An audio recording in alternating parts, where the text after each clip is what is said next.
This is just an ordinary Coleman type cooler, but a lot of the different sizes have this same type of hinge on there.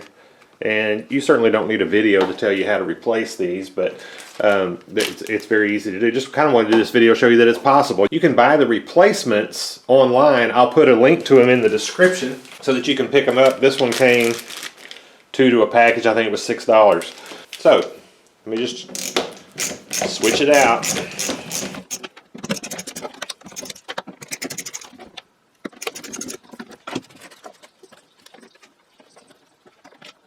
Just close your lid down before you tighten your hinge down.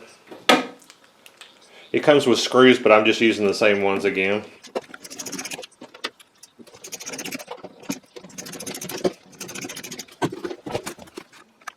All right. That's got it replaced. Hope this was helpful to you. Thank you for watching.